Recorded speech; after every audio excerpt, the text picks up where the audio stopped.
Сәлем баршаңызға. Менің каналыма жазылып, лайк басып, комментарий баса кетіңіздер. Бүгін біз қаймақтың сметанный торт дайындайтын боламыз. Ең алдымен сметанамызды ыдысымызға салып, оның үстіне 1 чайный ложка сода мен қантымызды салып, жақсылап араластырып аламыз.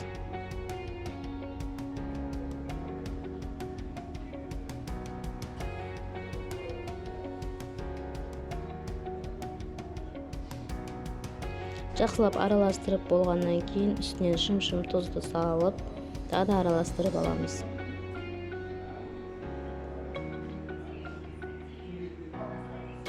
Және де үстінен ұнымызды салып, қамыр илейтін боламыз. Қамырымыз қатты болмау керек, жұмсақ, қолға жабыспайтын қамыр болу керек. Мінекей менің қамырым дайын. Қамырым сәл демалтып қоямын. Оған дейін мен кремін дайындайтын боламын. Кремін дайындау үшін менде осындай заварной крем.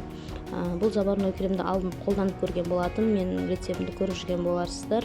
Көріп жүрген болсаңыздар білесіздер, осы заварной крем маған өте қатты ұнады. Дәмі де барлығы да өте керемет. Сондықтан тағы да осыны қолданайын деп шештім. Ыдысқа бүкіл барлық ұнтақты салып, үстіне сүтімізді құйып, жақсылап араластырып аламыз.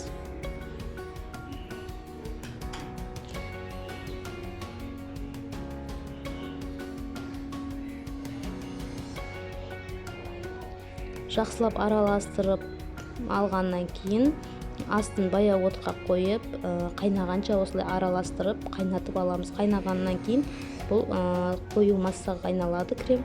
Соған дейін араластырамыз. Мінекей қою болып жатыр, уже қоюланып жатыр. Қою болып уже қайнағаннан кейін астын өшіріп, ыдысымызға құйып, суытып, бетіне пленка қойып қоямыз. Холодильникке қойсаңыздар да болады. Міне мен суытып алғаннан кейін алып, үстіне 100 грамм сары майды салып, екеуін араластырып, кремді дайындап алдым. Мінекей осындай әдемі крем пайда болды менде. Енді коржигімізді пісіретін боламыз. Ол үшін қамырымызды 4 бөлікке бөліп аламыз, теңдей қылып.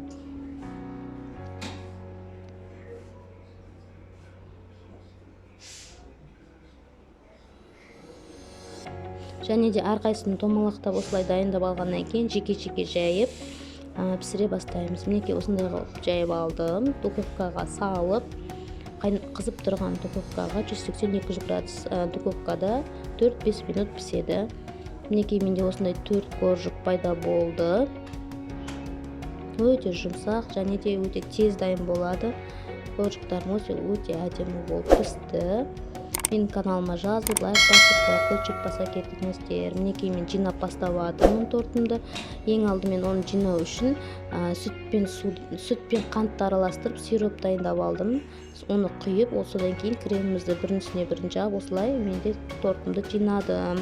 Үстінен украшениесіне, қалған несінен ұнтақ істеп, осылай бетіне септім. Мінекей 1-2 сағатқа холодильникке қойып қойсаңыздар болады. Мен холодильникке 1-2 сағатқа қойғаннан кейін мінекей тортымызды кесіп, осындай сіздерге арасын көрсетіп жатырмын. Өте дәмді, жұмсақ, дәмі ерекше болып шықты. Өте қолжетімді заттардан, өте оңай. Үйде қолжетімді заттардан жасай берсеңіздер болады. Менің осы рецептім бойынша міндетті түрде жасап көріңіздер. Көңілдеріңізден шығады деп ойлаймын. Менің каналыма жазылып, лайк басып, комментарий жаза кетіңіздер.